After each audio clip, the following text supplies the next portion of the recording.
Hey, what's up? It's Kit. Time for another video. Today, we're talking about slow jigging leaders. This is Slow Jigging 101, our chapter 4 leaders. In the description below, there will be a list, compilation of links to other videos that might be of interest, including the playlist of the Slow Jigging 101 videos. Okay, so if you're new to this channel talks about the hows and whys of fishing. It covers everything from big game, ultralight, everything in the middle, including fly fishing. And obviously, we're talking about slow jigging. This is the simplified version of the topic. There is a video on leaders specifically, very long one. So if you want to do a deep dive on that, go, want to nerd out, there's the link on the bottom as well. Now, for the old guys, old subscribers, I'm pretty sure that you'll be watching this, of course, and seeing if there's some information here that's kind of different. And you know what? There is, because this is dealing with the topic specifically, and there might be some takeaways that you would be able to use in other types of jigging. Alrighty. So, predominantly, we'll be talking about 4 types of leaders. Technically, it's just really 3 types, and then there's kind of like an extension variety. But yeah, on to that. Alrighty, let me just actually close something here. Right. So this is kind of weird, that my setup right now, because I'm actually facing the camera, obviously, but there's a really big I'm looking at myself, kind of weird. All right, so leaders, very underserviced part. I believe a lot of people just kind of brush up on that, and fair play. Some people don't bother with this whole thing, while others are looking for information. Now, I can't speak for the others, but I can speak for what I use and my experience. So if it makes sense to you, go right ahead. Uh, you can use it as a starting point until you finally kind of develop your own. But for me, this is something that has been happening for like a really long time, and over the years, I've just been able to kind of piece a system together, which makes sense to me. And when I shared it with a lot of people, it makes sense to them, and they've been starting to use it. So I'm sharing it with you again, although I actually talk about this in another video, which, as mentioned, is linked below. Simplified version of that, I would say. Okay, so let's talk about the leader material that is available to you, because a lot of people don't realize, okay, that there are different types. So a lot of people, especially shops, when you ask them like, hey, I want to buy leader material, what kind of leader material should I be using? Very first thing out of their mouth would be fluorocarbon. Guess what? That's the most expensive stuff you could buy. And a lot of people would recommend that because, especially with a shop, higher margins. Plain and simple. Not necessarily the most or the best leader. Okay, it's not the mostest, it's not the best. There are some situations where you would be able to use them. Okay, now fluorocarbon in itself is actually really good as a material. Okay, in theory and sometimes even in practice, you'll see that it does kind of give you a little bit of an edge in certain situations. Like, take for example, when you're fishing for tuna, those guys, they are very finicky. They have really good eyesight. Okay, put it that way. They have really good eyesight. And fluorocarbon, okay, fluorocarbon has the same specific gravity as water, which means that if you put fluorocarbon in water, even if it kind of looks brownish, when some fluorocarbons actually kind of look brownish when you look at them, but as soon as you put them in the water, bang, they disappear almost. Okay, but the fact of the matter is they still cast a shadow. So anything that casts a shadow, visible. But pretty invisible. Let's say it's the most stealthiest of all. The problem with fluorocarbon is that it's also very stiff. This is the stiffest of all monofilament materials. Okay, so that thing is almost as stiff as wire. Okay, now there is a bit of an argument with this, but I can tell you something that I've experienced. Okay, and this is something that I haven't mentioned yet, I think. Okay, so here's the thing: fluorocarbon actually stretches more than mono, but it takes significantly more force to actually stretch it. Okay, now fluorocarbon, when stretched and nicked, bang, it cuts.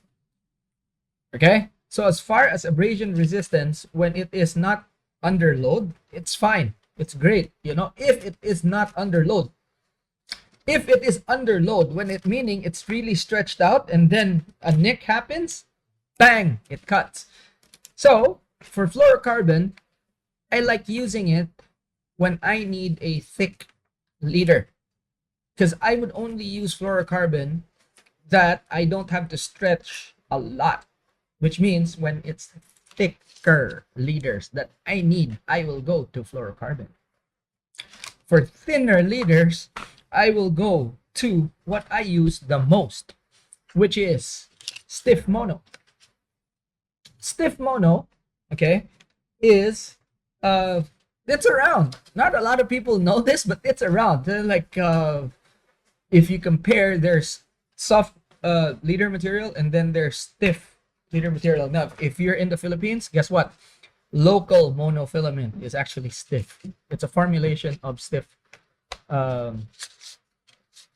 stiff mono, stiff nylon. And if you are like fishing in the Philippines, or you have friends, those things are cheap. You can buy them by the kilo. So stiff monofilament, local nylon in the Philippines. I don't know about anywhere else, but you know, for you guys in the Philippines, we buy this thing and it's not cheap. Okay, now I'm showing suffix here because I have a lot of them, but an example of stiff monofilament, if you're in the US, is I believe Mason, the brand. Okay, so that is stiff mono, this is stiff mono. Okay, and then there's soft monofilament. Okay, when I require let's say long leaders, this is literally what I reach for. Okay, so soft monofilaments will give your jig the most action because it's very soft. So long lengths, I use this. Medium lengths, I use this. Short lengths, I use this. Okay, now if you use wire, you don't need to use like which is the fourth type. Yeah, I mentioned this, but see, here's the thing: this is just a section of wire. This is something we use for casting, and this is like a, you know, a leader I made for someone who we won't name, because naming him will cause you to kind of drop your Stella. He's a guy that we fish with, and he's famous for dropping other people's Stellas. So if you're near a guy named Wael, don't hand him your rod and reel. He will literally drop it. Okay, so anyway, this is the leader that we use for casting. Okay, so I made them for him, and it's a bit longer because while he needs things extra. Okay, he has trust issues. But see, if you're using this for slow jigging, that's all you need right there. That short. Okay, and then you can splice this to your leader. Okay, conversely, you could also use this end right here with the ball bearing if you want a ball bearing connection to your jig. Okay, a small section like this. So you take this and either you make a knot at the end of your leader or your mono leader, and then make a knot there, or you could use crimps, whatever jerks your fancy. Most of the time I use a solid ring, so that's that right there, and that's all you need. Okay, you don't need 1 meter. I've never seen a fish swallow the jig and have the jig coming out its ass like that and still bite my mono leader off. That's all you need is that what do you call this, length. Because when a fish bites, it's like that. Okay, it's not like that and up its ass or out its ass and all that. No, that doesn't happen. So what you want is just that, so that when it bites, that's just protection, so that your mono leader doesn't get reached. Okay, now if you want to use a 6-inch leader, it would mean that the fish's mouth is super wide up to here, maybe like a very big shark. If you're fishing for those, then yeah, okay. But majority of the time, because I don't want the wire, because this is very stiff, so I don't want the wire to affect how the jig moves. And that's the thing that you have to worry about when it comes to uh, these things, because a very stiff leader, okay, will affect how your jig moves. Now, as far as sizing is concerned, uh ignore the sizes here. This is like brand new spools that I took just so I could show you. It's 100% fluorocarbon, right? And this is stiffer mono, and then this one actually says supple, so it means soft. So I just wanted to show you guys this. Okay, so soft mono,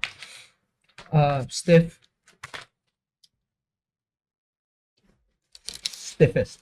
Okay, so here's the thing. If you're using a long stiff leader, it will really affect how the jig moves. Okay, it's kind of like tying it on wire. It's not practical. Okay, so if you're using a stiff leader, you might as well use like a shorter leader. And remember, you don't want the short leader to be uh especially if it's fluorocarbon, you don't want it to stretch. So you use a thicker piece. And it kind of gives you an advantage, especially when you're fishing for tuna. Okay? So um it kind of, like, in theory, right? You still want to believe because it's like a part of your system when you're doing things, right? If you get confident using fluorocarbon, go ahead. That's it. End of story.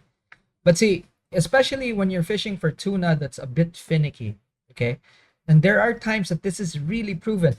Big leap from fluorocarbon to mono. There's just more strikes with fluorocarbon because they only see the lure and they don't see a connection, especially depending on the angle of the sun. Okay, so if they're seeing a shadow being cast, then it becomes visible. But if you're fishing towards the direction of where it's opposite the sun, okay, then they're going this way. Okay, let's say the sun is bearing down on the lure and they're going this way, the shadow's cast here, so that's more invisible to the fish than the sun being here, the fish being here, and then they can see the shadow being cast. It matters. Especially when you're trolling, or when you're casting, so same thing when you're jigging and you're jigging near the surface. If you're jigging deep, it doesn't matter. Okay, but if you're jigging near the surface, that is something that you actually have to think about. Okay, so yeah, you just don't randomly drop to whatever side of the boat, or it's actually the captain's job to do that. Anyway, so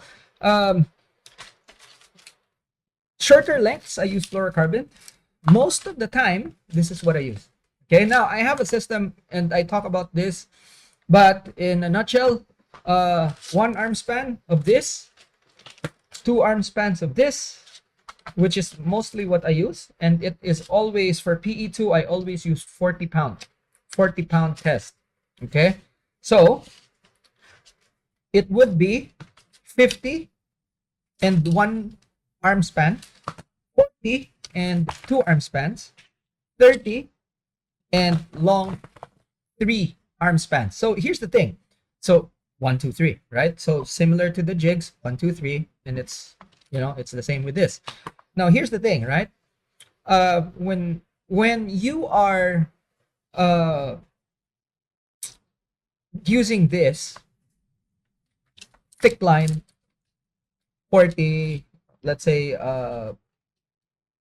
number 2, which is 2 arm spans, and then 3 arm spans, if you see how the jig moves, they're actually quite consistent.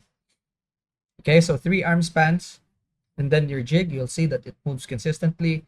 2 arm spans, because you are effectively making the diameter thinner, and at the same time you're increasing the length, and it goes the same way when you're going thicker. So essentially the drag remains the same. Okay, so that's the whole thing. I know there's a slight difference. It's not really like super science. Okay, but you'll find that the jig will move consistently from diameter to diameter, from length to length, and that's the whole object of this thing. For me, if the fish are finicky, okay, I want to be able to fish with long leaders, and I know predictably that the jig will move the same, but majority of the time it is 40 pound, 2 arm spans, and that's the normal bit. So that's what I start with always. When the bites are finicky, I use soft mono long, and you can also see that it tapers off. Soft, stiffer, stiffest. That's it. And majority of the time I don't use this.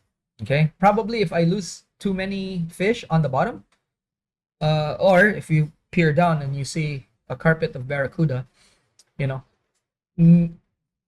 there is no escaping. You use wire, but majority of the time, I would say a good 90% of the time, I don't use wire at all. Okay, for the mere reason that I value stealth. I value stealth.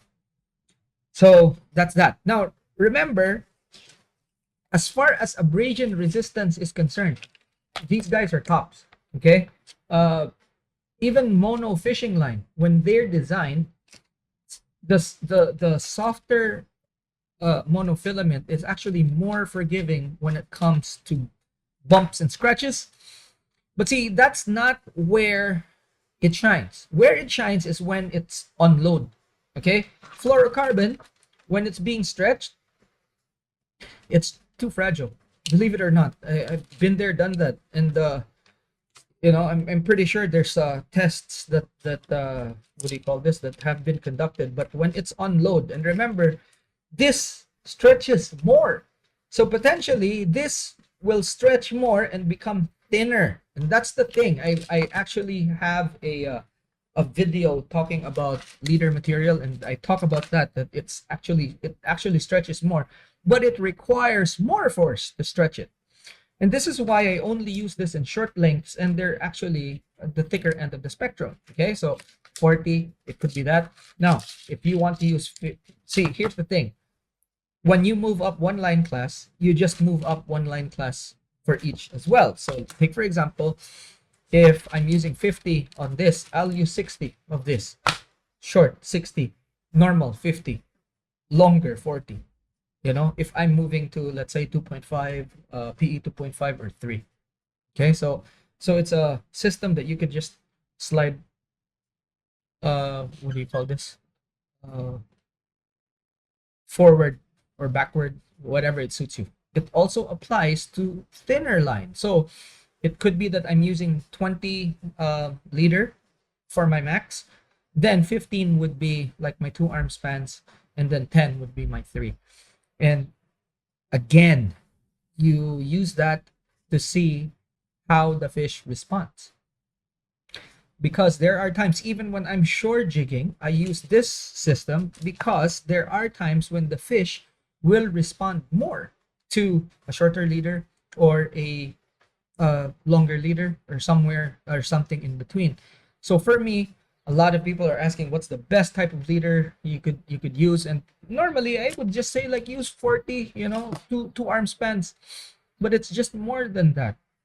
Okay, just with your jig that you switch around, you also switch around your leaders just to see which one works. It's a lot of work, you know. That's why I have like several rods and reel combinations that have all that.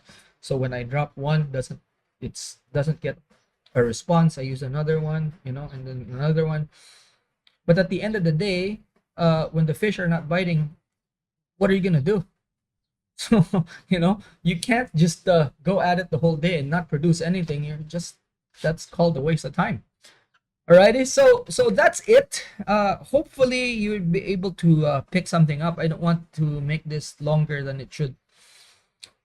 But as a reminder, again, there is a deep dive on leaders, and there's a lot of videos where I talk about leaders in the channel already.